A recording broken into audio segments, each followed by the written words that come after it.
আসসালামু আলাইকুম। আশা করি আপনারা সবাই ভালো আছেন। আজকের ভিডিওতে আমরা আলোচনা করব এমন 5টি শব্দ যে শব্দগুলো আমরা দৈনন্দিন ব্যবহার করে থাকি, কিন্তু ইংরেজিতে সেই শব্দগুলোকে আসলে কিভাবে বলে বা কি বলে সেটি আলোচনা করব আজকে। আমাদের প্রথম শব্দ হলো সাইড হ্যাসেল।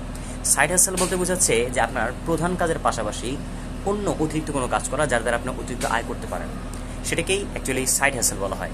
সাইড হ্যাসেল যেমন আমি বলতে পারি যে আমি আমার চাকরির পাশাপাশি কন্টেন্ট ক্রিয়েটের মধ্যে মন দিচ্ছি বা কন্টেন্ট ক্রিয়েট করছি। তো এটার দ্বারা অ্যাকচুয়ালি আমাদের নতুন একটি কাজের ব্যবস্থা হচ্ছে। আমাদের দ্বিতীয় শব্দটি হলো বেডগ্যাজম।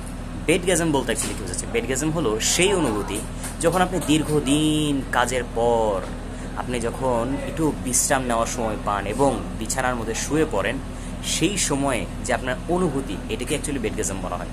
আমরা বলতে পারি যে ক্লান্তিকর দিন শেষে বিছানায় শুয়ে পড়ার পর যে বেডগ্যাজম পেলাম তা অসাধারণ, এটাকে অ্যাকচুয়ালি বেডগ্যাজম বলা হয়। দ্যাট মিনস অনেক দিন কাজ করার পর যখন আপনি একটা রেস্ট পান বিছানায় শুয়ে শুয়ে, ওই অবস্থাটাকেই বেডগ্যাজম বলা হয়। আমাদের তৃতীয় শব্দ হলো অল ডেস্কো। অল ডেস্কো বলতে কী বোঝাচ্ছে? অল ডেস্কোর মানে হলো ডেস্কে বসে খাবার খাওয়া। বিশেষত আপনি যখন এত বেশি কাজের মধ্যে থাকেন যে আপনাকে লাঞ্চটা ডেস্কের মধ্যে করে ফেলতে হচ্ছে, তখন সেটাকে বলা হচ্ছে। উদাহরণস্বরূপ বলতে পারি আমরা যে আজ কাজ এতই বেশি যে লাঞ্চটা অল ডেস্কো করে ফেলতে হলো। এটা হলো আমাদের তৃতীয় শব্দ। আমাদের চতুর্থ শব্দ হলো টেক্সট প্যাকটেশন। আচ্ছা দেখেন, এখানে আমাদের থেকে দুইটি শব্দ রয়েছে, টেক্সট আর প্যাকটেশন। প্যাকটেশন শব্দটা আসছে এক্সপেকটেশন থেকে।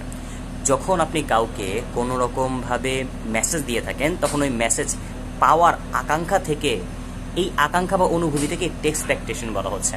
আমরা বলতে পারি যে আমি ওকে মেসেজ পাঠিয়েছি, অথচ এখন আমি টেক্সট না পেয়ে টেক্সট প্যাকটেশনে ভুগছি। আমাদের পঞ্চম শব্দ হচ্ছে নোমোফোবিয়া। দেখেন, nomophobia, no mobile phone phobia. এটাকে অ্যাকচুয়ালি আমরা বলে থাকি যে মোবাইল ফোনের প্রতি এতটাই আসক্ত থাকা যে মোবাইল ছাড়া সে থাকতেই পারবে না, এই ভয় কাজ করা থেকেই এই শব্দের উৎপত্তি। এটাকে বলা হচ্ছে নোমোফোবিয়া। লাইক অ্যাজ আমরা বলতে পারি যে ফোন ছাড়া 1 ঘন্টা কাটানো আমার জন্য অসম্ভব, মনে হয় আমি নোমোফোবিয়াতে ভুগছি। তো এই ছিল আজকে আমাদের 5টি শব্দ। আমি আশা করি এখান থেকে আপনারা নতুন কিছু শিখতে পেরেছেন। Thank you so much. টাটা, পরবর্তী ভিডিওতে দেখা হবে। আল্লাহ হাফেজ।